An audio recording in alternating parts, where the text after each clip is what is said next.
sini.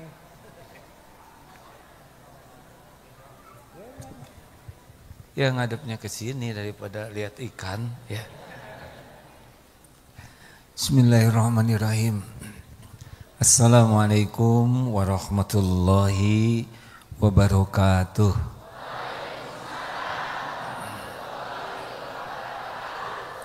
Alhamdulillahi rabbil alamin. Segala puja dan puji hanya milik Allah subhanahu wa ta'ala, pencipta, pemilik, penguasa langit, bumi berikut segala isinya. Dialah Allah, Tuhan semesta alam yang menciptakan kita, mengurus diri kita setiap saat. Tidak pernah sekejap pun kita lepas dari karunia Allah. Dialah yang menciptakan, mengurus. Dialah Allah yang memberi hidayah kita jadi Islam. Tanpa hidayah Allah kita tidak mengenal Allah. Dialah Allah subhanahu wa ta'ala yang membimbing kita senang belajar agama. Tanpa bimbingan Allah kita lebih jauh dari agama. Dialah Allah yang memberikan kesehatan, keselamatan, pergi jauh-jauh ke sini. Tidak ada yang membuat kita selamat selain Allah. Juga Allah yang memberikan kesabaran dari tadi duduk di sini mendengarkan ilmu. Dan Allah juga yang janji majelis ilmu adalah tempat diampuninya dosa-dosa. Siapapun yang hadir, insya Allah semoga termasuk yang diampuni dosa. Walaupun kita tidak lihat, di sini ada malaikat rahmat yang terus memohon curahan rahmat. Tempat duduk kita saat ini akan bersaksi di akhirat nanti. Dan dialah Allah yang maha baik, yang kuasa memberikan hati kita jadi yakin ke Allah. Karena tidak ada satupun yang membulak-balik hati selain Allah subhanahu wa ta'ala. Semua nikmat sekecil apapun, sebesar apapun, pasti milik Allah, dari Allah. Semoga kita bisa mensyukurinya. Amin ya rabbal alamin. Allahumma salli ala sayyidina Muhammad wa ala alihi wa ashabihi ajma'in. Ya Allah, berkahi majelis ini.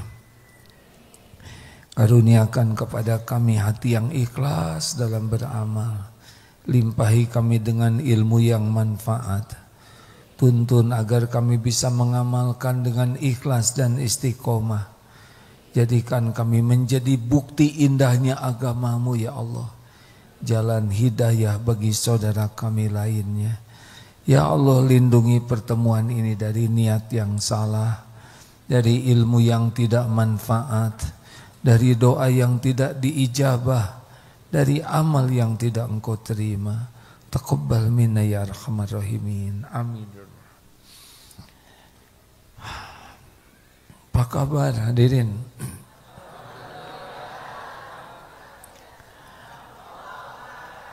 Alhamdulillah. Rasulullah sallallahu alaihi wasallam bersabda, "Ala inna fil jasad mudghah. Idza saluhat saluhal jasadu kulluh. Wa idza fasadat fasadal jasadu kulluh. Ala wahya al-qalbu." Ketahuilah di dalam jasad ini ada segumpal daging. Kalau dia baik, baik seluruhnya. Kalau dia jelek, jelek seluruhnya. Itulah yang dinamakan qalbu. Baik buruknya seseorang tergantung baik buruk hatinya. Kita tidak bisa mengatakan orang itu hatinya baik, cuman perkataannya saja yang buruk. Perkataan buruk keluar dari hati yang buruk. Maka kalau kita ingin berubah menjadi baik, perbaiki hati. Rasulullah SAW berdakwah 23 tahun. Fokus dakwah Rasulullah itu adalah hati. Karena kalau hatinya sudah berubah, maka berubah semuanya. Sederhananya begini, hati sedih, semua berubah. Betul? Hati gembira nampak, hati marah jelas, hati jatuh cinta bisa kelihatan. Kenapa ibu tertawa? Tapi sedikit orang yang memperhatikan hati. Katanya ibu-ibu kalau mau tidur lebih sibuk membersihkan wajah daripada membersihkan hati. Betul Bu? Mau ke pengajian lebih sibuk menata penampilan daripada menata hati. Benar Bu?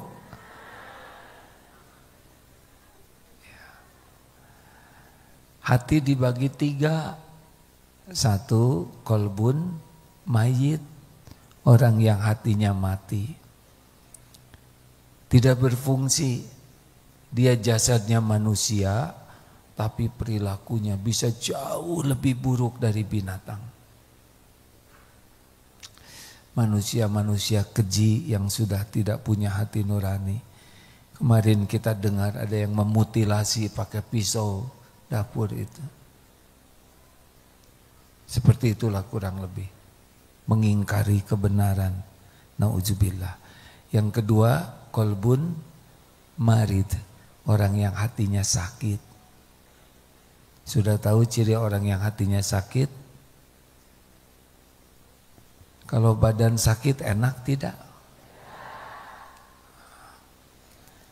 Kalau orang yang berpenyakit hati tidak enak hidupnya. Badan sakit tidak enak. Tapi ada yang badannya sehat, tetap tidak enak. Ada juga yang badannya sakit, tapi dia tetap bisa menikmati hati. Tergantung kompleksnya penyakit hatinya. Yang ketiga namanya kolbun salim. Orang yang hatinya sehat, hatinya bersih, dan yang berjumpa dengan Allah ternyata bukan hebatnya amal, tapi yauma la yanfa'u malu wala banun illa man atallaha biqalbin salim. Jadi nanti yang jumpa dengan Allah itu biqalbin salim, yang hatinya paling bersih. Surat Asy-Syu'ara ayat berapa dek? Qalbun salim. Ayo lihat Jak Bagja. Sudah tahu belum? 80. Siapa yang ingat? 89. Ada apa? Coba sebutin. Yauma la yanfa'u malu wala banun illa man atallaha biqalbin salim. Surat Asy-Syu'ara ayat 88, 89, 89.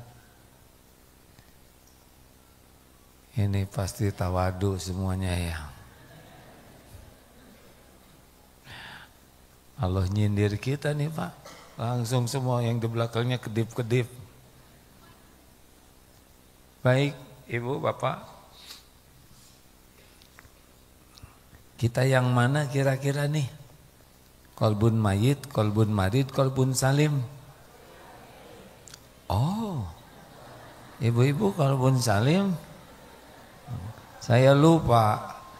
Ciri orang berpenyakit lahir ngaku penyakit, tapi berpenyakit hati tidak mau ngaku. Itu perbedaannya. Kalau sakit kepala ngaku, sakit perut ngaku, tapi yang berpenyakit hati tidak ngaku. Ya. Boro-boro ngaku, dikasih tahu saja marah. Bu, ibu tuh termasuk sombong. Jangan kurang ajar kamu, begitu. Jadi yang mana nih kira-kira? Ibu-ibu, kolbun mayit, marid, salim. Mana yang kolbun salim? Coba acungkan tangan. Yang tidak punya dosa. Acungkan tangan yang dosanya sedikit. Acungkan tangan yang dosanya sedang. Katanya qalbun salim, acungkan tangan yang merasa banyak dosa. Tuh malah bahagia lagi banyak dosanya. Atuh masa banyak dosa qalbun salim? Kalau ada yang nanya, "Aa gimana?" Saya jelas, qalbun marid, tapi ingin punya qalbun salim. Hati ini ternyata sepenuhnya dikuasai oleh Allah. Allah Subhanahu wa taala muqallibal qulub, yang membulak-balik hati. Di dalam hadis riwayat Imam Muslim, hati ini seakan di antara dua jari Ar-Rahman. Jangan membayangkan Allah punya jari ya, itu pendekatan saja. Karena Allah tidak menyerupai apapun siapapun, supaya kita yakin bahwa betapa hati kita ini dikuasai oleh Allah sepenuhnya, dibulak-balik oleh Allah. Rasulullah menurut Ummu Salamah paling sering doanya adalah ya muqallibal qulub tsabbit qalbi ala dinik. Wahai Allah yang membulak-balik hati, tetapkan hati ini dalam agamamu. Jadi Rasulullah sangat meminta ke Allah supaya dibuat istiqomah hati ini. Karena kalau oleh Allah dibalikan, sudah habis kita. Pernah dengar kan yang tadinya berjilbab, kemudian lepas jilbabnya, kemudian dia malah murtad. Itu artinya dibalikan hatinya oleh Allah. Kita pun tidak tahu nih besok lusa bagaimana. Sekarang senang ke masjid, tahajud, baca Quran, tapi kalau diambil oleh Allah hidayah taufik, bisa hilang nih dari masjid. Berapa banyak yang mantan soleh. Jadi kita ini sebetulnya tidak aman. Makanya harus terus meminta ke Allah supaya hati ini diistiqomahkan dalam agama. Ya musarrifal qulub, sarrif qalbi ala ta'atik. Apa hikmahnya? Satu, karena hati ini dikuasai Allah, maka kita harus benar-benar minta ke Allah supaya ditetapkan dalam agama. Jadi jangan sampai kita lalai minta ini ya.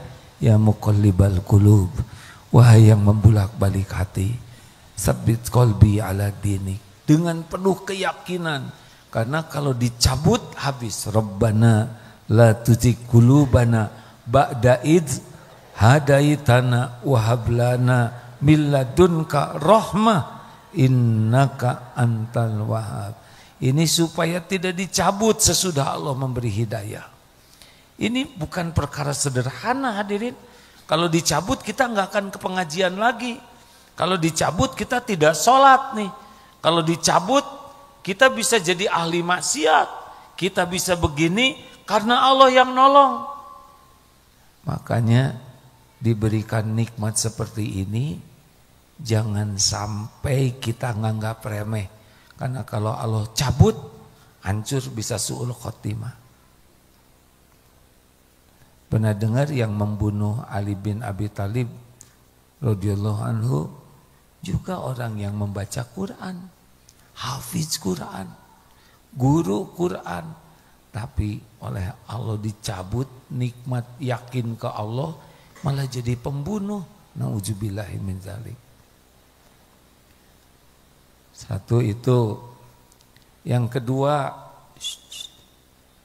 kalau kita ingin tenang, ingin bahagia, maka kita harus melakukan sesuatu yang Allah sukai supaya Allah menurunkan ketenangan. Pengen tenang?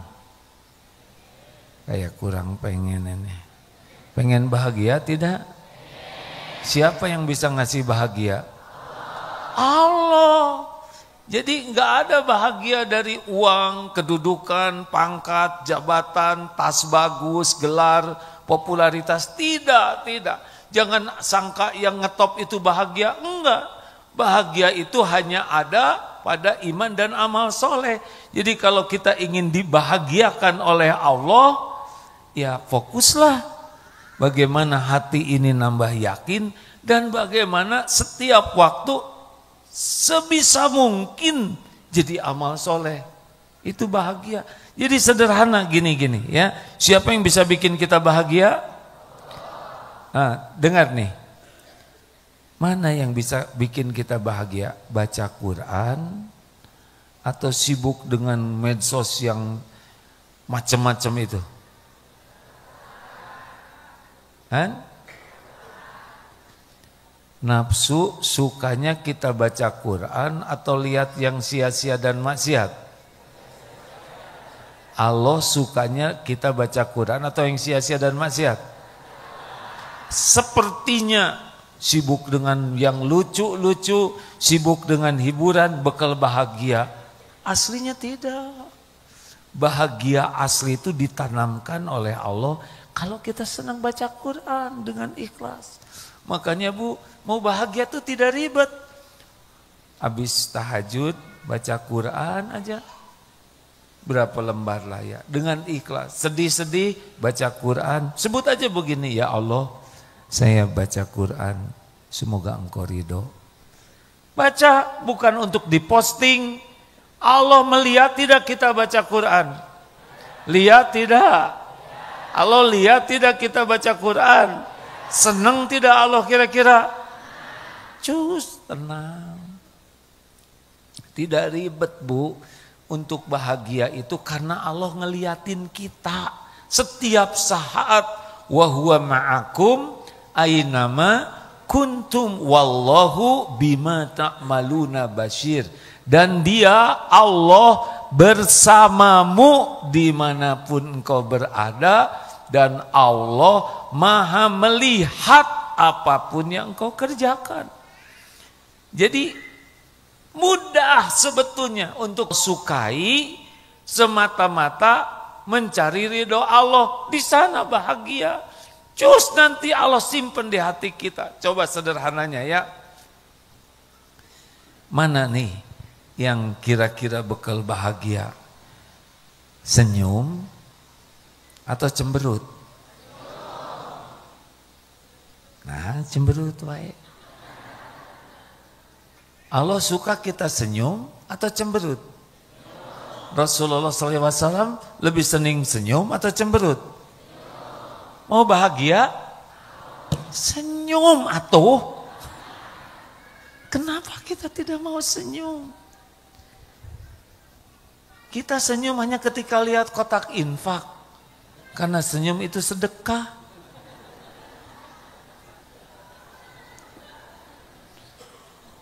Itu namanya senli, senyum liar.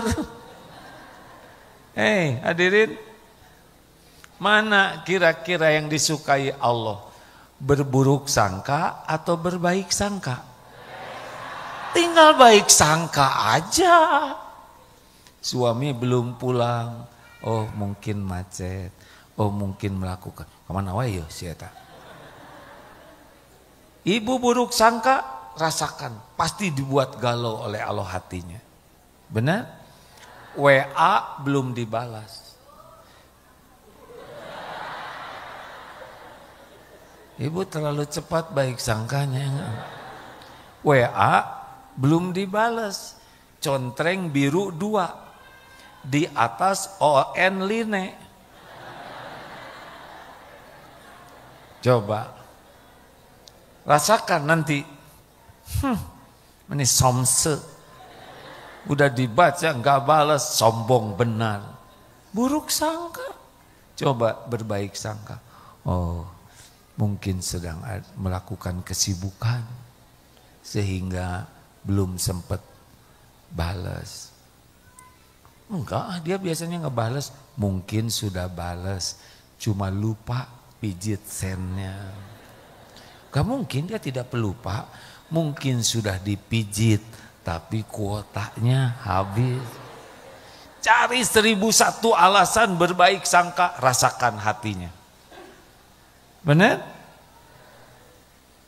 Tidak ribet ingin hidup dibahagiakan oleh Allah. Jadi bicaranya begini, jangan saya ingin bahagia, itu boleh, tapi yang tepat itu saya ingin diberikan bahagia oleh Allah. Karena yang bisa bikin bahagia Allah. Suami ibu bisa bikin ibu bahagia tidak?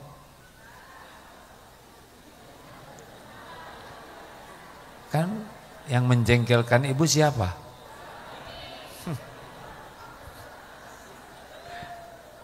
Ibu jangan gitu-gitu amat. Ibu teh kan dilamar mau. Iya, tadinya pas nikah teh saya kira teh bakal bahagia, ternyata sengsara. Bukan suami yang bikin ibu sengsara. Ibu sengsara karena tidak mensyukuri. Betul tidak? Emang suami ibu tidak punya kebaikan sama sekali? Fokus aja, ingat kebaikan suami. Ibu bakal bahagia. Kalau ibu fokus kepada kekurangan dan kesalahan suami, itulah yang membuat ibu menderita. Betul, Bu? Ngerti ya? Allah sukanya kita mengenang kebaikan atau keburukan?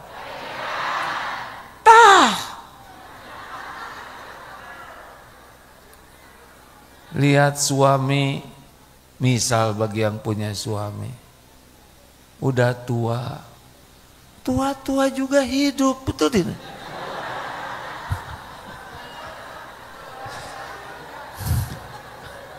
Nyebut tua kita jadi tersinggung ya.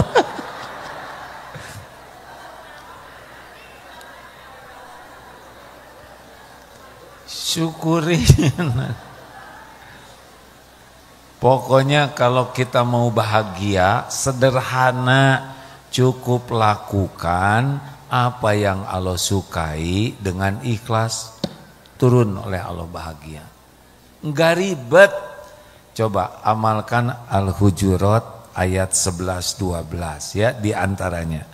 Ya ayyuhalladzina amanu la yaskhar qaumum min qaumin asa ayyakunu khairum minhum.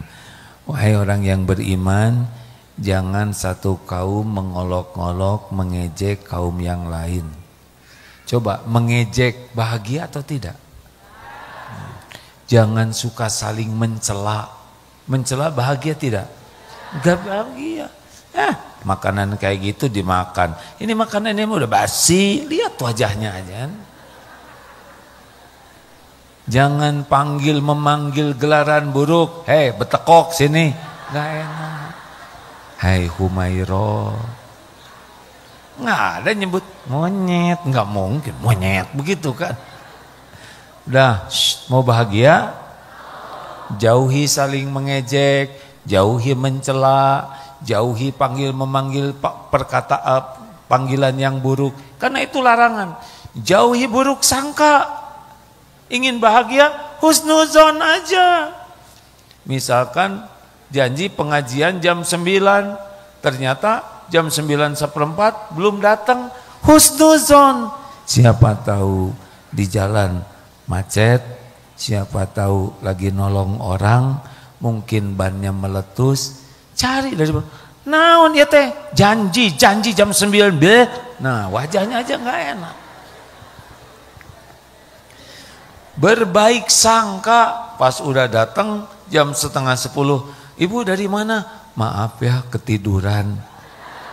Langsung berbaik sangka lagi. Siapa tahu ini jadi pelajaran berharga, besok lusa tidak akan telat.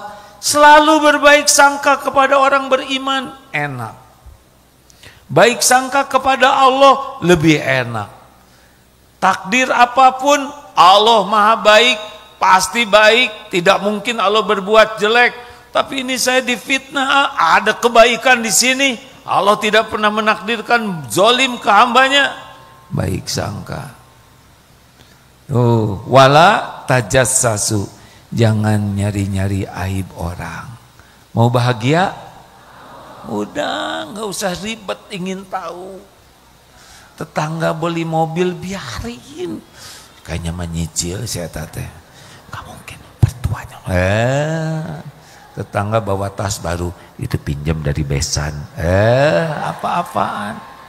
Kenapa ngomong gitu? Nggak usah pengen tahu. Jangan segala ingin tahu. Enak tidak banyak tahu kalau tidak manfaat. Rugi kita tahu dosa orang, tahu kesalahan orang, kalau kita tidak manfaat, rugi. Kepikiran, tidak sengaja dengar aja bisa kotor hati, apalagi yang suka nyari-nyari. Betul?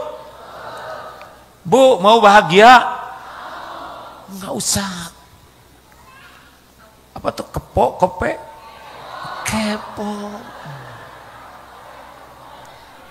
Ini mah lagi duduk begini, ada yang nelpon. Hah? Aduh gimana ya? Hah? Si ibu langsung, ada apa? Ih, cicing, diam. Enggak. Kalau perlu dikasih tahu, dia bakal ngasih tahu, betul tidak?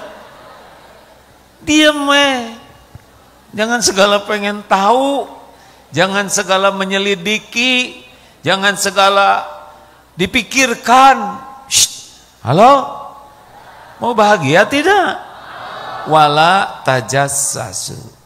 Ibu juga jangan suka nyari tahu, menyelidiki suami. Ibu bukan intel, bukan jaksa, bukan polisi. Bu, ibu, jangan suka ngebuka-buka HP suami. Tahu kenapa? Karena ibu nggak tahu passwordnya. Kalaupun tahu, gak usah. Udah sama-sama tua, betul? Di akhirat tanggung masing-masing. Coba yang suka buka HP suami, jadi tenang, jadi bahagia. Jadi tenang atau jadi galau? Tuh, ngebuka HP-nya terang-terangan atau diam-diam? Diam-diam bikin tegang, bikin bahagia. Ciri orang bikin dosa tuh tegang, gelisah. Udah dicari setiap jempolnya, jarinya. Kok nggak kebuka-kebuka? Karena passwordnya jempol kaki. Rugi. Bu, ibu, sok yang suka menyelidiki suaminya, menyelidikinya tuh jadi tenang atau jadi tambah galau? Nah sekarang udah baca jadi selesai masalahnya atau tambah kacau? Tuh tambah kacau. Bu dengar ya, mendingan ibu tidak tahu dosa, kesalahan, kejelekan suami, tapi suami jadi benar. Kita tidak tahu, tapi suami berubah jadi tobat.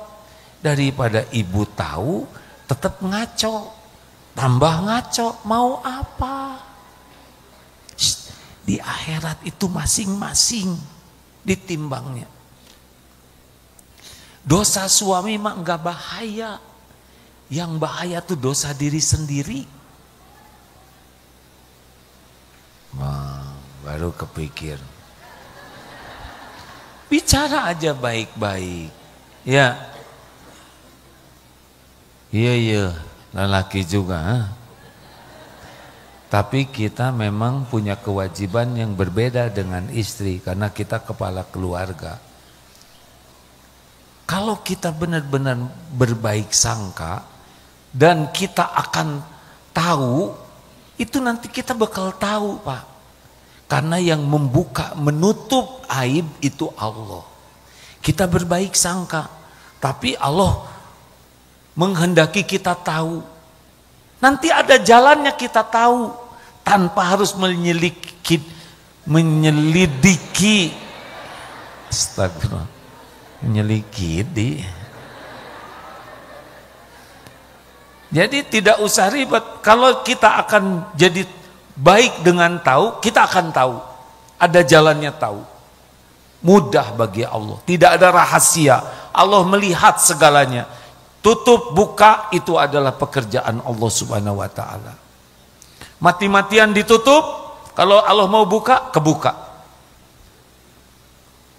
Tapi kalau Allah mau nutup, tidak ada yang bisa buka.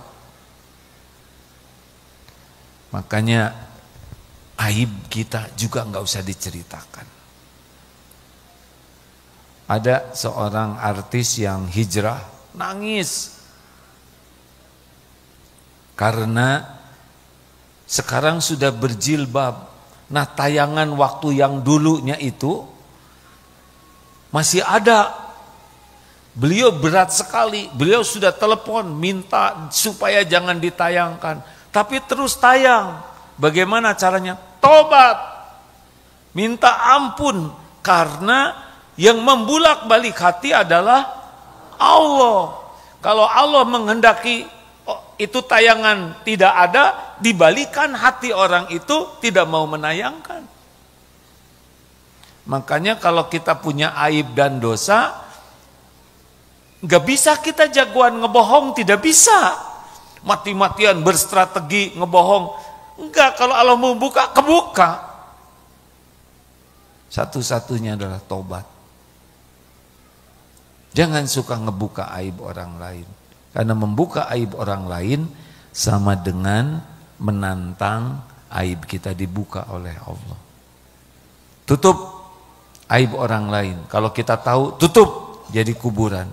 Allah tahu nih kita ngebuka aib orang. Padahal Allah tahu aib kita, dibuka. Punten ya. Kenapa Bapak Ibu mau mendengarkan ceramah orang yang bersorban ini? Tahu sebabnya?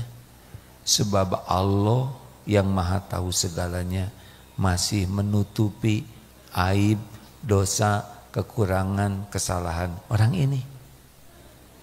Kalau dibuka, bubar. Beneran. Dulu aja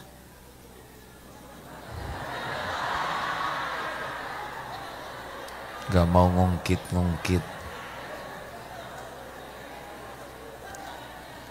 Tapi karena halal jadi datang lagi ya kan. Yang lain juga ada yang nikah lagi. Enggak gempar ya kan. Ya sudahlah, episodenya begitu. Ade belum lahir pakai ikut ketawa jangan.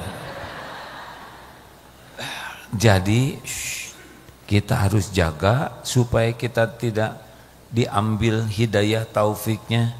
Kalau kita ingin bahagia, bahagia itu hanya ada pada genggaman Allah, tinggal amalkan. Dan gak bisa bahagia dengan, kalau hati ini milik kita, duh lagi sedih, bahagia, gak bisa.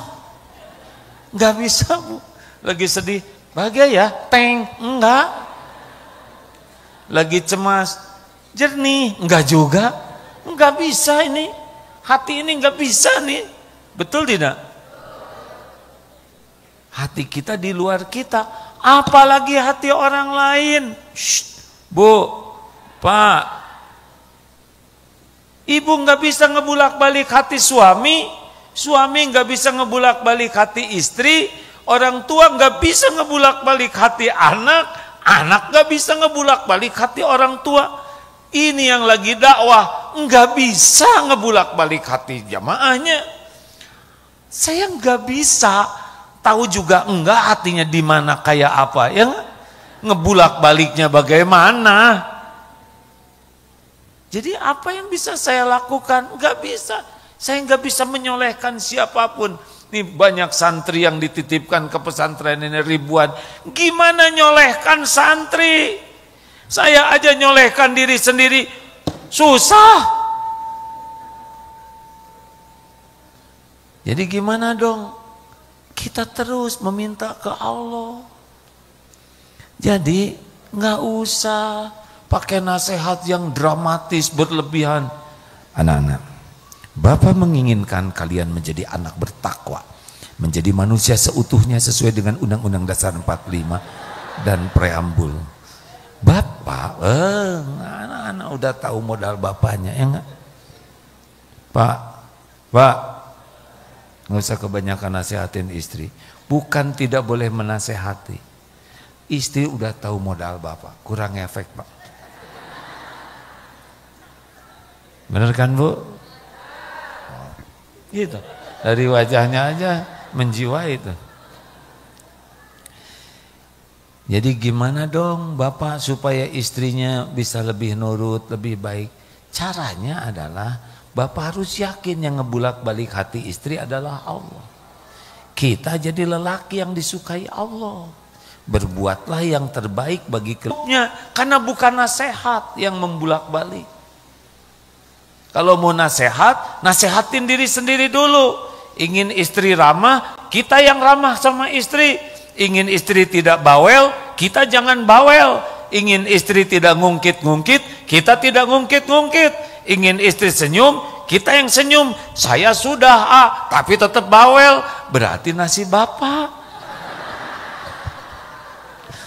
Saya sudah jarang bawel, istri tetap gurunya, ayo dong ngomong dong pak katanya. Jangan diam aja, malah dipancing lagi. Ada yang kayak gitu enggak?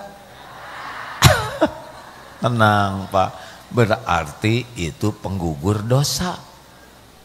Sabar ya. Dan kita mah nggak bisa mengubah, nggak bisa pak. Gimana mengubah hati orang lain?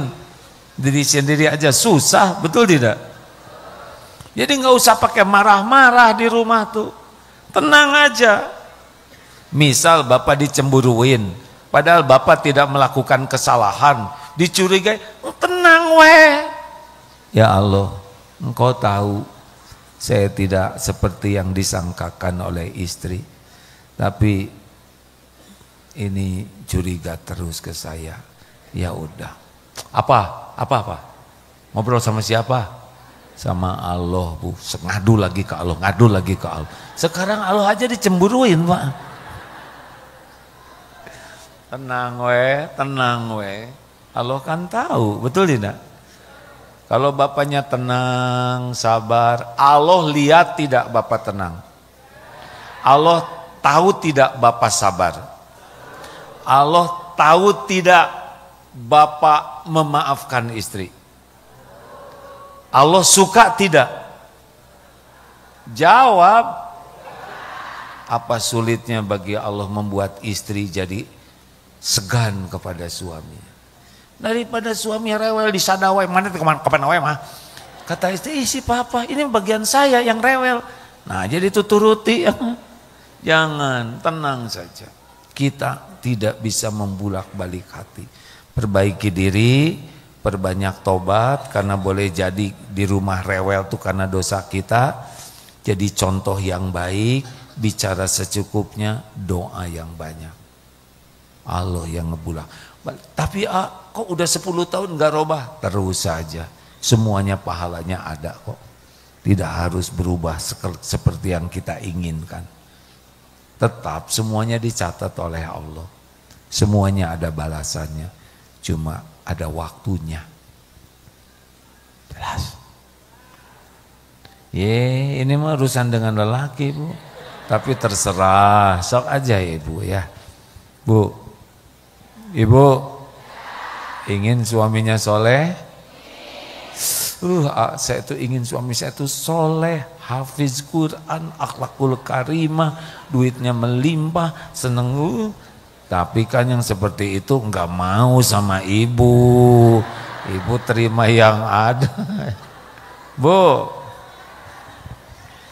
siapa yang bisa ngebulak-balik hati suami? Kerewelan ibu bisa menyolehkan suami tidak? Apa tuh ibu biasanya gimana sih? Ungkit-ngungkit itu bisa merubah suami tidak? Apa kira-kira yang bisa membuat Allah menolong ibu suaminya berubah? Ibunya jadi wanita soleha. Jadi gara-gara suami jengkelin, ibu jadi soleha. Ya Allah, saya terima yang ini. Saya ridho ya Allah. Hanya engkau yang bisa membulak-balik hati suami. Suami saya dingin, hanya engkau yang bisa menghangatkannya. Hati saya suaminya beku, hanya engkau yang bisa mencairkan. Suami saya itu sepertinya kurang perhatian, yang penting engkau ya Allah. Kasih sayangmu yang saya dambakan. Banyak berharap dari suami, justru itu yang membuat ibu tidak bahagia. Benar? Siapa yang menciptakan ibu?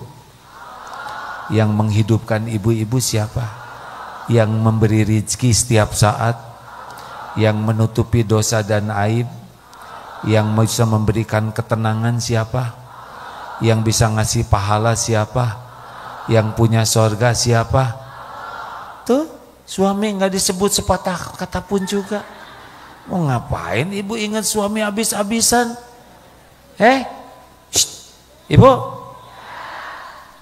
serius ini. Allah tahu ibu lebih sibuk ingat ke suami daripada ke Allah. Allah tahu ibu lebih sibuk berharap dari suami daripada berharap ke Allah. Padahal suami ibu makhluk yang tidak bisa diharapkan. Maaf ya Pak ya. Boro-boro membahagiakan istrinya, membahagiakan diri sendiri aja susah. Benar Pak? Ini teh pelajaran apa? Ini pelajaran tauhid. Beneran, kalau hati kita nggak nyaman, pasti ada yang salah pada diri kita. Karena kalau kita benar, Allah nurunkan sakinah. Salah satu kesalahan kita adalah mengilahkan makhluk. Lebih sibuk pikiran kita tuh manusia, berharap ke manusia, takut ke manusia, cinta habis-habisan ke manusia. Allah tahu isi hati kita, ini apa-apaan.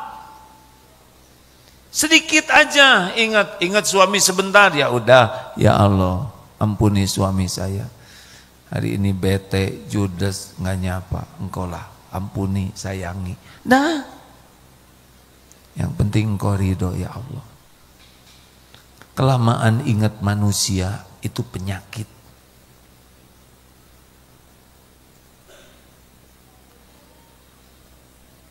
Kelamaan ingat anak juga pusing sendiri. Dia nggak bisa dirubah oleh kita. Betul? Benar tidak? Ini terlalu takut oleh istri juga pusing. Tenang aja. Ada Allah yang menguasai segala-galanya. Doa. Doakan yang bagus, menghibah ke Allah. Jadi kalau kita memberi nasihat, ya amal soleh saja. Nih contoh, ngebangunin anak. Nah, ayo kita ke masjid ya nak. Tangan ke anak, mulut ke anak, hati ke Allah. Ya Allah, anak ini ciptaanmu, anak ini milikmu, anak ini dalam genggamanmu. Hanya dengan izinmu anak ini bisa ke masjid. Tolong ya Allah. Kita sempurnakan. Pegang, doa, tapi hati yakin Allah yang membulak-balik. Juga Bapak gitu, kalau istri misalkan lagi bicara aja, udah nggak usah dijawab, doa. Ya Allah, sudah 3 jam dan diulang-ulang, materinya sama ya Rob, muter terus ya. Udah minta maaf berkali-kali, maaf lagi dulu juga. Nah, terus ya Allah ampuni saya, semua kepahitan ini pasti karena dosa saya. Apa Papa kutap ketap kayak gitu, ha? Ya lagi tobat. Nah gitu dong, tobat jadi suami. Ya Allah benar saya harus tobat, ampun. Nah anteng aja. Ya Rob kasihan istri saya sudah 5 jam sampai ngelel begitu ya. Istirahatkan dari omelan. Mending ngadu ke Allah. Kalau masih kurang mempan, ambil wudhu, sholat. Ya Rob, saya terima episode ini. Tapi kalau ngomong terus makasihan ke saya, ya nggak kuat. Minta ke Allah, nggak ada yang bisa melunakkan hati selain Allah. Bukan omongan kita, tapi Allah yang menguasai segalanya. Kalau kita nasihat, ngasih tahu, nggak mempan, nggak apa-apa, terus saja. Dan yang membulak-balik hati adalah Allah. Kalau kita yakin kita yang bisa membulak-balik hati, jadi jengkel. Jengkel itu karena kita mengandalkan diri. Nah, halo, sama di sini para guru. Ada guru yang bisa ngerubah murid? Gak ada. Para guru jadi contoh yang baik. Para guru ibadahnya yang bagus. Para guru doa yang banyak. Ya Allah, dudukkan anak ini. Nah, alhamdulillah duduk. Begitulah ya. Ini memang bahasanya dewasa ya. Nggak apa-apa tuh jadi anak kecil merdeka, culang cileng ya. Lanjut. Jadi hanya Allah yang bisa membulak-balik hati. Bagi kita, bagi keluarga, bagi yang lain. Kita lihat pemimpin seperti itu, doa ya. Jangan pelit mendoakan pemimpin, karena mudah bagi Allah membulak-balik hati. Sekarang benci ke Islam, besok bisa jadi pembela Islam, benar? Sekarang menghina Islam, nanti menjadi pecinta Islam. Tidak sulit bagi Allah. Semua hati manusia Allah yang menggenggam. Makanya jangan patah semangat untuk meminta ke Allah. Dan bagi Allah tidak memerlukan waktu. Kalau Allah mau, innama amruhu idza arada syai'an ayyaqula lahu kun fayakun. Kalau belum, gak apa-apa, terus saja. Ibu ngasih tahu suami, tapi suami belum berubah, ya bukan kita yang bisa mengubah. Nggak usah jengkel, terus saja perbaiki diri, terus saja PDLT, perbaiki diri, lakukan yang terbaik. Lillahi ta'ala, Allah melihat, ya ada waktu-waktunya. Ini yang ini nggak ngerti, ya terserah Allah kapan dibalikan hatinya. Yang penting jadi amal, benar? Gitu. Tuntut diri berubah, bantu yang lain berubah. Ku anfusakum wa ahlikum naro. Jaga dirimu baru dan keluargamu. Kita dulu. Jadi boleh ingin anak soleh, boleh. Tapi yang lebih harus kita inginkan kita yang soleh. Jangan sibuk memikirkan gimana supaya anak saya soleh. Gimana kita supaya jadi orang tua yang soleh, yang disukai Allah. Nanti Allah yang ngebulak balik hati anak.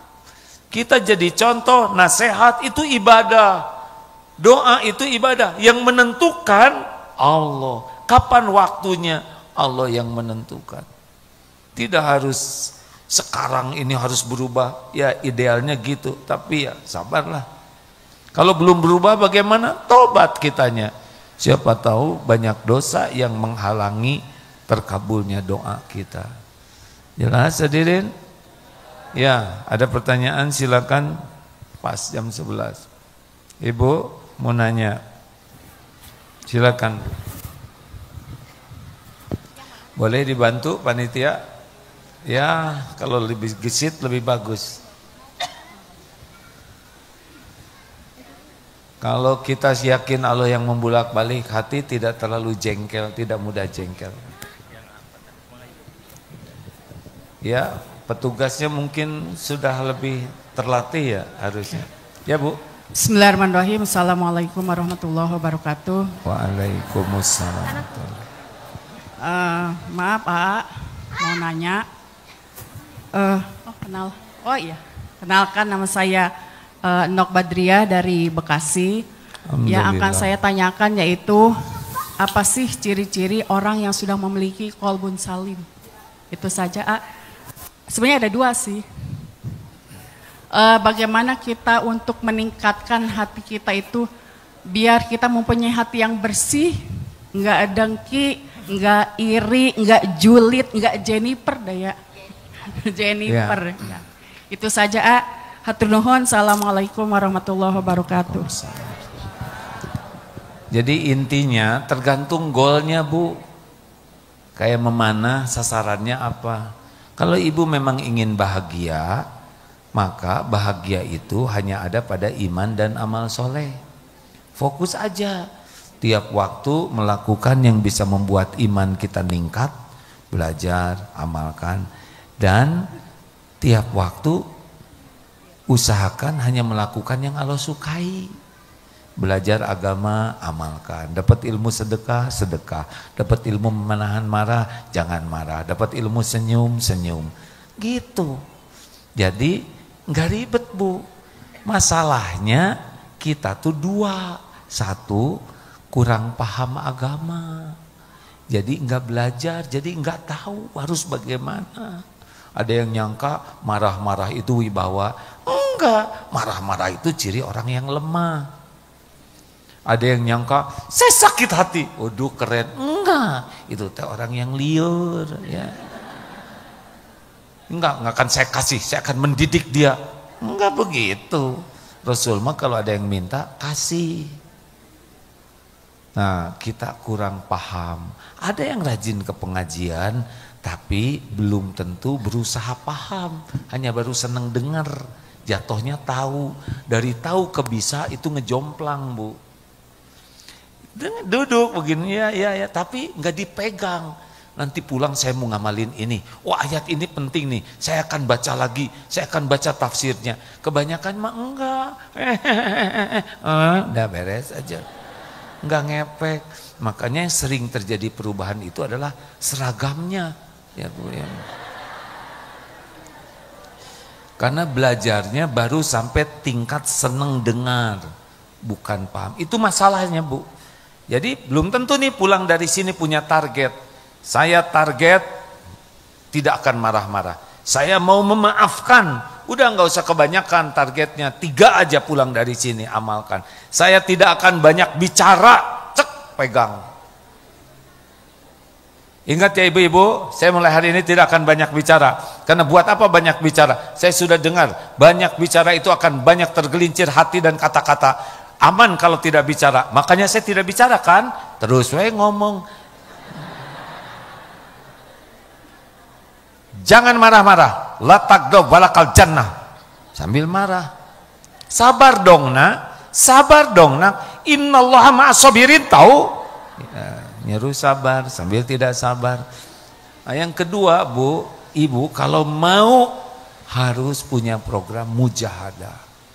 Jadi ibu harus kenal, oh saya teh pemarah tidak, saya pelit tidak, saya suka ngomongin, kasih. Udah gitu dilatih, Bu. Karena tanpa latihan tidak bisa. Nah, kelemahan majelis taklim kita tuh hanya seneng ngumpul, dengar, nanti ganti seragam baru, happy ya. Gitu aja, bring sana, kita ke dalam bring sini. Di jalan teh ngobrol situ sebel banget yang bilang terus gitu, nggak ngepek. Kenapa? Karena belum tekadnya adalah menjadi orang yang bersih hati dan beramal soleh. Allah tuh cuma lihat 2 loh, Bu, intinya. Semua dilihat oleh Allah. Innallaha la yanzuru ila suwarikum wa amwalikum walakin yanzuru ila qulubikum wa a'malikum.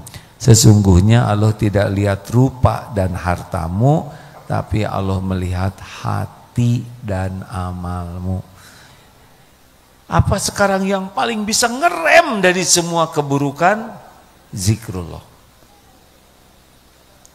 Kalau kita disibukkan zikir, yang lain kalah. Kenapa kita berbuat maksiat? Karena kurang zikir.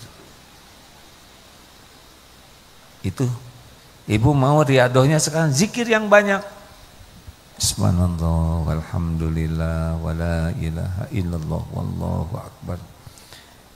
Kalau suatu saat Rasul bawa tongkat dengan para sahabat, ada pohon dipukul terus berguguran daun-daunnya. Lalu Rasulullah bersabda 4 kalimat. Subhanallah walhamdulillah wala ilaha illallah wallahu akbar, berguguran dosa seperti gugurnya daun. Aduh, daripada kita nganggur, diam, ngobrol, mending subhanallah walhamdulillah. Dosa berguguran. Banyak zikir-zikir yang lainnya. Coba amalkan, Bu, kurangi ngobrol, perbanyak zikir. Ngobrol itu tidak aman. ngobrol tuh ada ria. Ria tuh ada sum'ah, menceritakan amal, habis tuh pahalanya. Ada bohong, ada ditambah-tambah, ada sok tahu, ada menghina, ada gibah, ada fitnah. Tidak aman ngobrol tuh. Sangat tidak aman. Kalau kita tidak bicara, kita tidak nyakitin siapapun. Kalau kita tidak bicara, kita tidak bohong. Kita tidak gibah, tidak fitnah. Tapi sekali ngomong, keluar itu. Makanya kalau mau hatinya bersih, karena saya nyuruh jangan banyak bicara, saya cukupkan aja segini ya. Masih perlu tanya lagi enggak? Ibu, tamu dulu ya. Maaf ya. Ada akhwat yang membantunya enggak? Atau semuanya oleh ikhwan aja?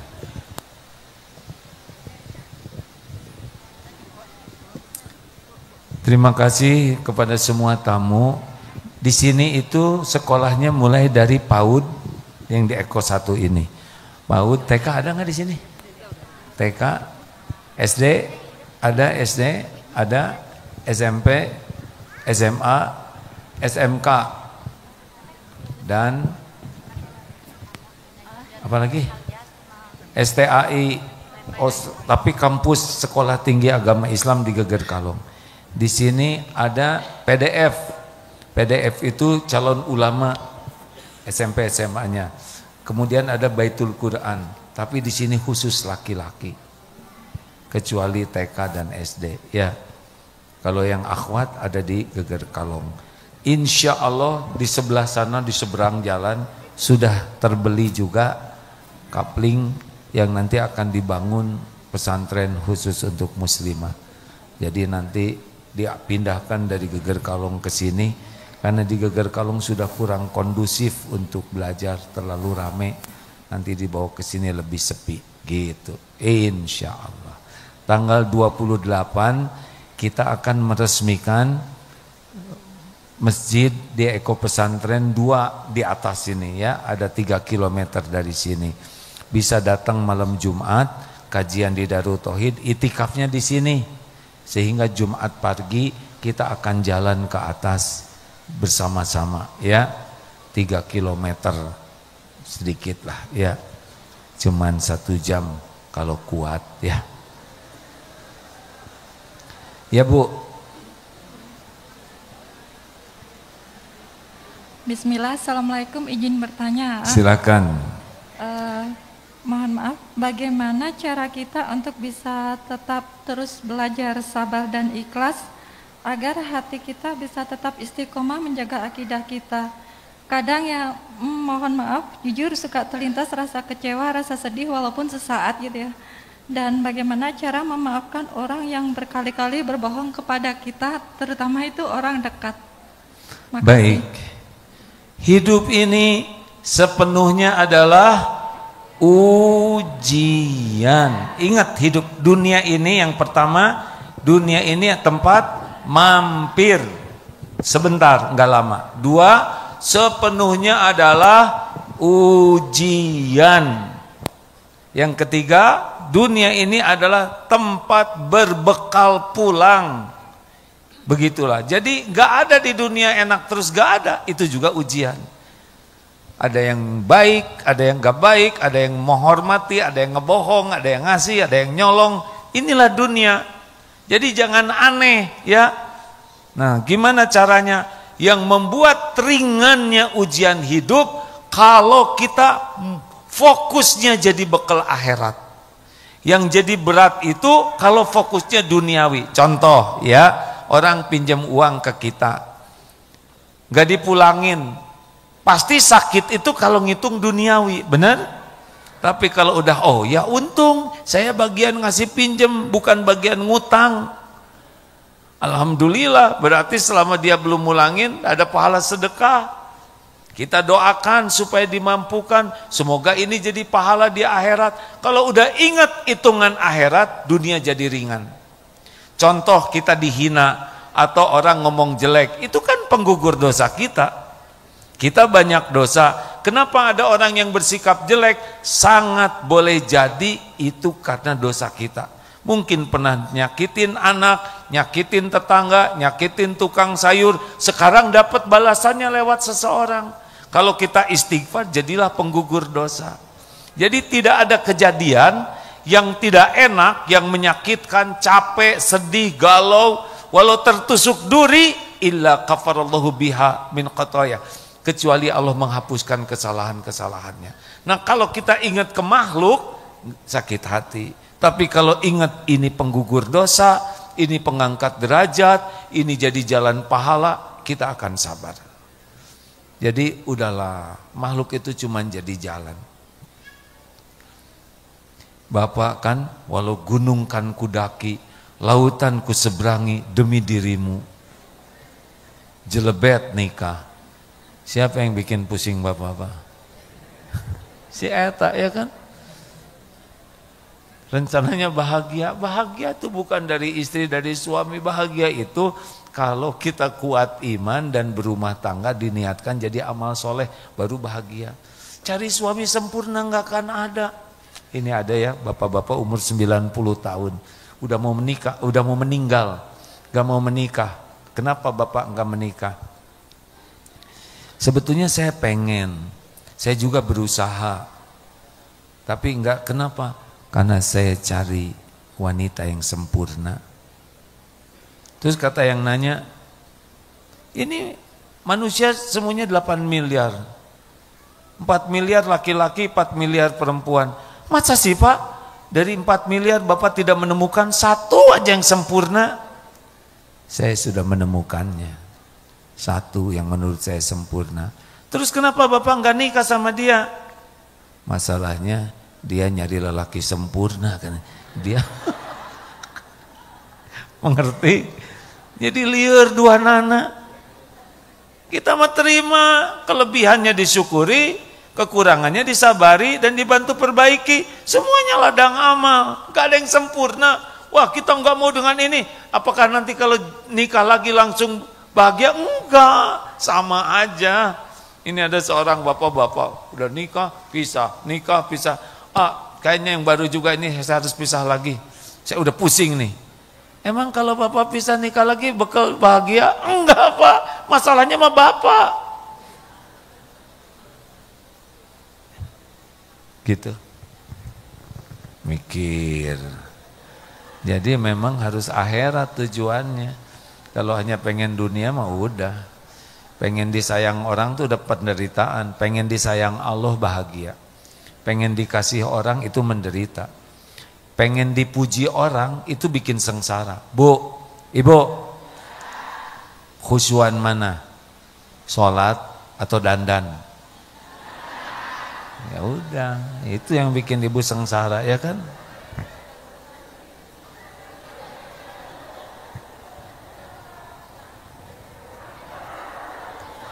Baru bahagia. Terakhir, udah habis waktunya, Dek. Jangan. Terakhir, ayo dong panitia, punten. Sambil sedekah ya, punten. Azan jam berapa? Dek? 12 lewat 6, alhamdulillah. Silakan. Ayo sambil sedekah. Ya, bismillah ya. Sedekah itu menolak bala, penggugur dosa. Silakan Bu. Assalamualaikum warahmatullahi wabarakatuh. Waalaikumsalam. Saya Ibu Ana dari Jakarta Selatan. Alhamdulillah. Sabar yang tertinggi itu adalah menerima takdir ya. Ridho terhadap takdir. Ridho terhadap takdir. Ini minta pengalaman dari AA ketika dihukum masyarakat itu kan sangat menyakitkan ya. Sangat menyakitkan. Gimana kita dijauhi banyak orang. Terus sikap AA waktu itu bagaimana? Kita ingin tahu bahwa semenderita apa gitu loh. Semenderita apa dan apa yang membuat AA kuat, kemudian bisa bangkit kembali dan lebih besar lagi ternyata karunia Allah yang sudah diberikan oleh Allah, nikmat-nikmatnya, dan ini merupakan suatu mungkin hasil dari kesabaran AA gitu. Gitu ya. Kenapa Ibu mau belajar dari aku dan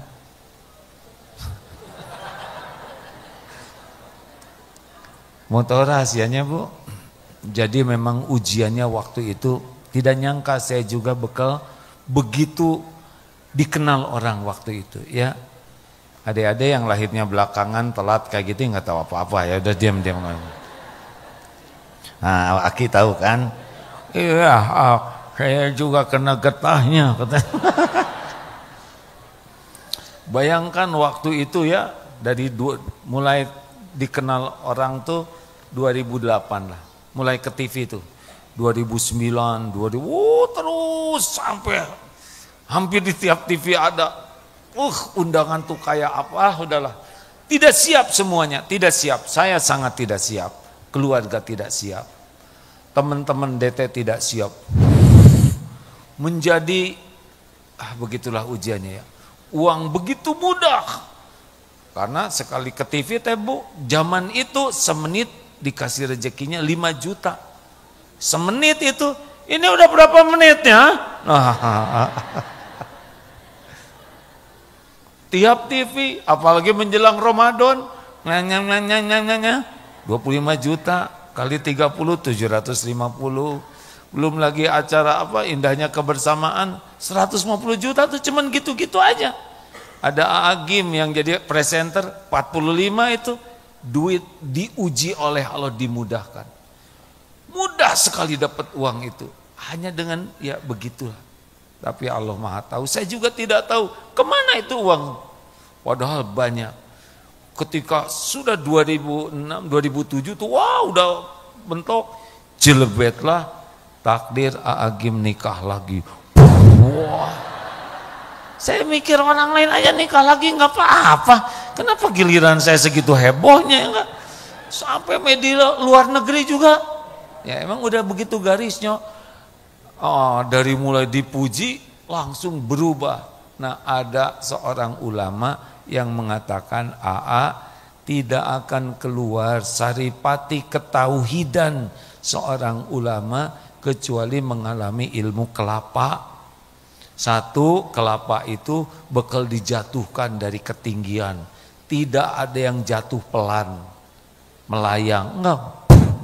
Udah jatuh dijambak sampai gundul. Bukan dikecup, udah gundul digetok sampai belah. Udah belah dicungkil, ya kan?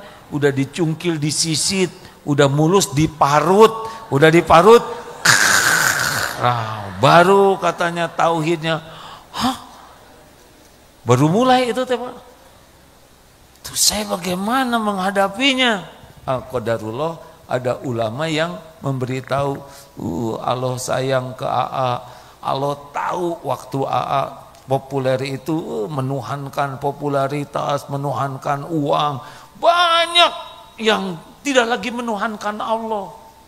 Nah, siap-siap akan diambil semua alihah Tuhan-Tuhan AA. Itu makanya. Jadi siap-siap, itu baru mulai tuh. Siap-siap aja. AA menuhankan popularitas, nanti AA akan lihat bagaimana dibalikan. AA senang, ibu-ibu kagum, lihat aja nanti ibu-ibu jadi sebel. Bener itu hadirin. Itu yang tadinya dilulukan sekarang lulu gitu. Oh itu nggak enaknya Bu. Makan diliatin orang, pergi kemana-mana, udah itu menjadi kayak terdakwa kemana-mana. Baru tuh saya ngerasain, ya Allah, kata guru saya begini, tenang saja. Ya tempat yang paling aman mihrab masjid, dah itikaf di masjid. Ngapain saya di masjid? Tobat. Hanya air mata tobat yang bisa jadi obat. Itu Bu. Jadi kerjaan saya waktu itu hanya menangisi dosa.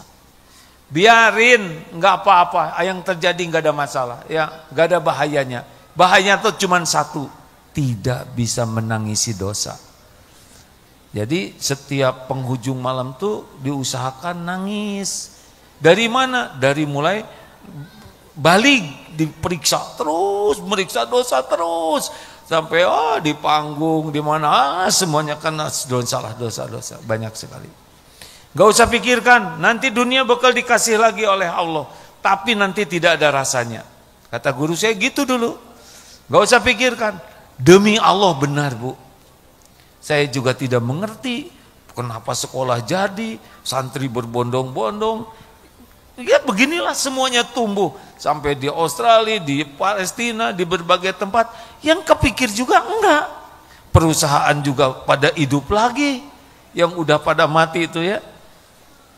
Dan sayanya mah ya engkiwe. Amalannya sederhana, namanya PDLT, perbaiki diri dan lakukan yang terbaik sebisa mungkin. Gitu aja terus. Jadi nggak ribet, nggak banyak pikiran. Makanya rasanya sih lebih sehat sekarang dibanding dulu. Dulu makan lihat jerawatan, sariawan, radang tenggorokan. Nama lumayan radang mulus. Astagfirullahaladzim, nanti diuji lagi nanti. Aduh. Maaf ya Bu, jadi rahasianya mah tobat. Cuman air mata tobat. Kata guru saya, cuma air mata tobat. Sebab semua kepahitan itu diundang oleh dosa. Dendam tidak? Enggak tuh. Enggak. Orang mau menghina juga, sok aja, bukan urusan saya. Urusan saya kan dosa saya. Orang stakar kebek, kan ada yang ibu-ibu dari Surabaya ke sini Bu. Minta maaf, saya jauh-jauh dari Surabaya. Iya Bu, gimana? Saya mau minta maaf. Minta maaf apa? Dululah saya pernah. Enggak apa-apa Bu, saya enggak pikirin. Bukan gitu, apalagi Bu? Kata Ustadz, gini, kalau kita suka bergibah, maka pahala kita dikasihin sama yang kita gibahin. Nah, saya dari Surabaya ke sini, tolonglah pulangin pahala saya gitu. Nggak bisa, gimana mulanginnya? Udah disita oleh saya.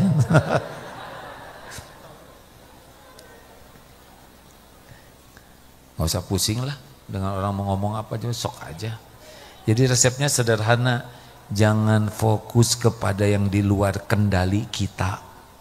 Fokuslah dengan apa yang bisa kita kendalikan.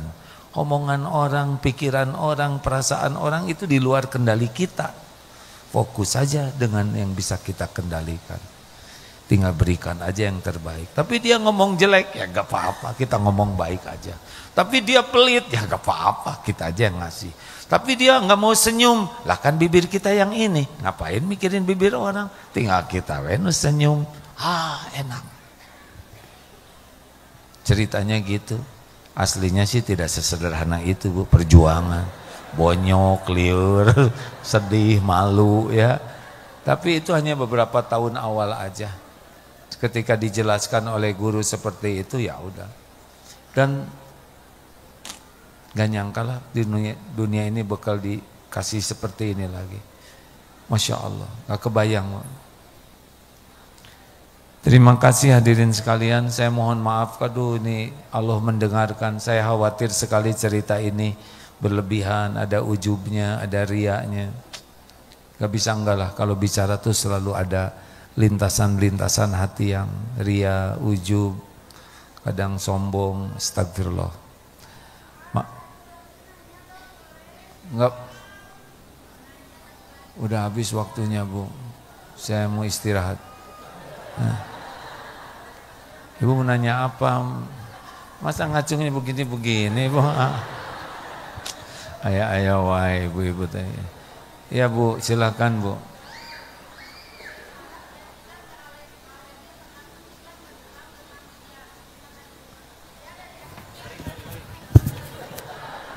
Masalahnya saya nggak bisa dengar suaranya Bu. Nah, ada mikrofon. Sebetulnya saya udah pengen berhenti, tapi saya ingin tidak. Mohon maaf. Oh ya Bu, Masya Allah, Alhamdulillah. Silakan Bu. Assalamualaikum warahmatullahi wabarakatuh. Saya dari Majelis Ta'lim Al-Kautsar. Saya Mama Rajan. Saya alumni SSG Angkatan 7 tahun 2003. Oh, Masya Allah. Belum heboh waktu itu ya. sekalian mengenang masa lalu ya. Pertanyaan saya, bagaimana menyikapi hati kita biar tidak alergi dengan kritikan dan tidak terbang dengan pujian. Terima kasih. Bukan hati kita, hati ibu. Hati ya. saya. Terima kasih ya. Sensitif hadirin kata-kata kita itu ya nggak?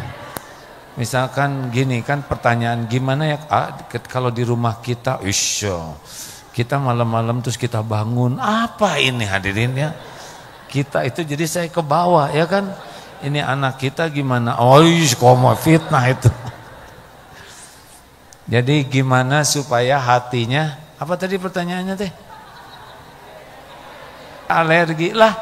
Gini, kan kita yang minta ihdinas siratal mustaqim 17 kali loh. Ya Allah, tunjukkan kepada saya jalan yang lurus, jalan orang-orang yang Engkau beri nikmat kepadanya, bukan orang yang Engkau murkai, bukan yang sesat. Allah dengar kita minta diberi petunjuk, kan mengabulkan doa kita. Datanglah orang-orang yang dijadikan jalan oleh Allah. Masa kita minta dikasih terus marah? Tuh kan, nggak ngerti. Bu, mana tadi teh yang nanya teh?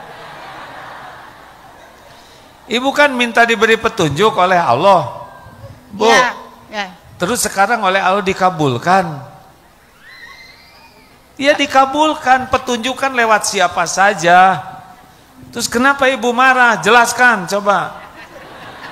Jadi pusing lah. Jadi harusnya bersyukur. Ada orang yang mengkritik, menasehati karena terkabul doa kita. Ya kadang kan hati itu enaknya dengan pujian, dikritik sedikit kan main gimana gitu, apalagi penguasa dikritik kan langsung main gimana ke bawah gitu. Apa-apaan ngomongin penguasa, Allah. Udahlah kita juga biasanya kan selamat. Gitu kalau mode kritik nggak ada yang suka, kalau dipuji kan pasti semua orang suka. Enggak, jangan mengirin penguasa, kita aja belum tentu selamat ya nggak. Ibu, ini mah ibu. Ibu teh doa, baca Fatihah enggak kalau sholat? Ya. Enggak. Ya.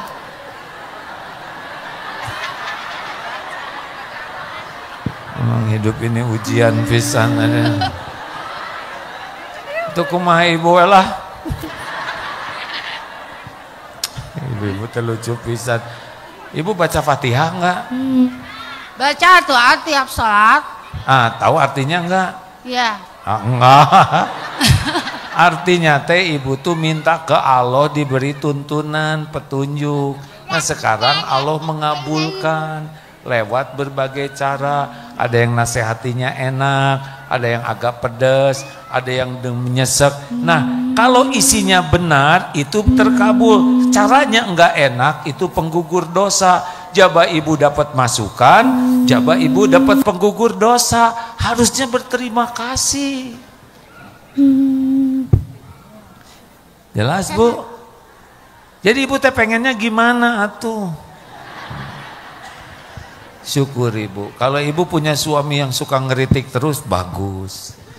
Dosa ibu habis, ibu jadi lebih. Gimana supaya saya tidak dikritik? Minimalisir berbuat salah. Kalau istri bapak ngomel gitu pak, bagus. Nanti pahalanya dikasih, dosa bapak diangkut, berpeluang nanti bapak ketemu bidadari di sorga. Ada kemungkinan bukan dia pak. Jadi bahagia sih, yes. Udahlah dilatih lah ya. Jadi kalau ada yang mengkritik langsung ingat ini terkabul doa saya. Kalau kritiknya nggak enakan caranya ini plus penggugur dosa. Allahumma sholli ala sayyidina Muhammad wa ala alihi wa ashabihi ajma'in. Alhamdulillahi rabbil alamin. Ya Allah, ampuni setiap niat yang salah. Ampuni setiap perbuatan yang salah. Ampuni sebanyak apapun dosa dan aib kami. Ya Allah, ampuni sekelam apapun masa lalu kami, sehitam apapun kehidupan yang pernah kami jalani. Ampuni semua dosa kami kepada ibu bapak. Ampuni ya Allah jika orang tua kami sering terluka hatinya. Ampuni jika kami belum bersungguh-sungguh membahagiakan orang tua. Allahumma ighfir lana wali walidina warhamhum kama rabbawna shighara. Sayangi orang tua kami ya Allah. Ampuni seluruh dosanya. Berkahi sisa usianya. Jadikan husnul khotimah akhir hayat. Lapangkan kuburnya ya Allah. Bahagiakan orang tua kami. Jadikan kami anak yang tahu bakti, tahu balas budi. Pertemukan kami di sorga ya Allah. Rabbana hablana min azwajina wa dzurriyyatina qurrata a'yun waj'alna lil muttaqina imama. Ya Allah, selamatkan keluarga kami. Karuniakan kepada kami keluarga sakinah. Jadikan pendamping hidup kami, penguat iman, penambah amal. Ampuni kami belum jadi orang tua yang baik. Ampuni segala kezoliman kami kepada pendamping hidup yang Kau berikan. Ampuni ya Allah, kami belum jadi contoh baik bagi anak-anak yang Kau amanahkan. Titipkan kepada kami keluarga yang benar-benar penuh berkah, ahli ibadah, akhlakul karimah, mencukupi hanya dengan rezeki yang halal berkah. Jadikan anak-anak yang soleh. Muliakan akhlaknya ya Allah, kuatkan imannya, sempurnakan kebahagiaan di dunia wal akhirat. Andai ajal memisahkan, kumpulkan kami semua di sorga. Jangan biarkan satupun keluarga kami jadi ahli neraka. Ya Allah, ampuni guru-guru kami, orang-orang yang menjadi jalan kami mengenalmu. Ampuni hamba-hambamu yang menjadi jalan hidayah. Ampuni keluarga dan keturunannya. Ya Allah, ampuni dan sayangi orang-orang yang berbuat baik kepada kami dulu, sekarang, dan yang akan datang. Berikan kepada kami kesanggupan balas budi baik. Ampuni dan sayangi ya Allah hamba-hambamu yang pernah kami zolimi, sengaja tidak sengaja. Lapangkan hatinya bisa memaafkan kami, dan cegahlah diri kami dari perbuatan zalim terhadap siapapun. Ya Allah, ampuni hamba-hambamu, saudara-saudara kami yang pernah khilaf menyakiti kami. Lapangkan hati kami jadi pemaaf. Cegahlah siapapun dari perbuatan zalim. Allahumma ighfir lil mu'minina wal mu'minat wal muslimina wal muslimat al ahya'i minkum wal amwat. Allahumma a'izal Islam wal muslimin. Allahumma ansur ikhwanana fi Filastin. Tolong saudara kami ya Allah di Palestina khususan, dan dimanapun yang Engkau saksikan dizalimi. Hanya Engkau ya Allah yang bisa menghibur hati, menguatkan iman, mencukupi, memberikan kekuatan dan kemenangan atas kaum zalimin. Ya Allah, hanya Engkau pemberi segala karunia. Ya Rabb, berkahi jamaah ini ya Allah. Kuatkan iman yang masih lemah. Karuniakan kepada kami khusyunya sholat. Cintakan hati ini kepada Al-Quran. Akrabkan dengan Al-Quran. Mudahkan mengamalkannya ya Allah. Ya Rabb, berikan umur kami di bulan Ramadan. Jadikan Ramadan ini benar-benar menjadi bekal pulang kami ya Allah. Ya Allah, berikan kepada kami kesehatan lahir wal batin. Kumpulkan kami dengan orang-orang baik, orang-orang soleh. Dan jadikan sisa umur ini istiqomah. Undang jamaah ini ke Baitullah ya Allah. Sempurnakan keislaman kami. Wafatkan kami semua husnul khatimah. wa na'udzubika min su'il khatimah. Kumpulkan kami ya Allah di sorgamu ya Allah. Jangan biarkan satupun kami menjadi ahli nerakamu. Masukkan kami ke sorga tanpa hisab dan azab. Rabbana atina fid dunya hasanah wa fil akhirati hasanah wa qina adzabannar. Subhana rabbika rabbil izzati amma yasifun. Wassalamun alal mursalin walhamdulillahi rabbil alamin. Alhamdulillah. Terima kasih Bapak Ibu. Sampai jumpa pada kesempatan yang akan datang, insya Allah pekan pertama. Mudah-mudahan ada takdir kita ketemu lagi ya. Sekali lagi terima kasih kepada semua yang MT Al-Ikhlas, Al-Muslimat, Al-Kausar, Baitul Hikmah, Kompleks Hariwangi dan semua tetangga dan jamaah. Kita masih punya cukup waktu karena saya masih ada satu acara di Eko Pesantren 2, maka nanti panitia akan mengatur sebelum azan ya. Mungkin dokumentasinya sebelum sholat. Ada waktu 20 menit cukup. Assalamualaikum warahmatullahi wabarakatuh.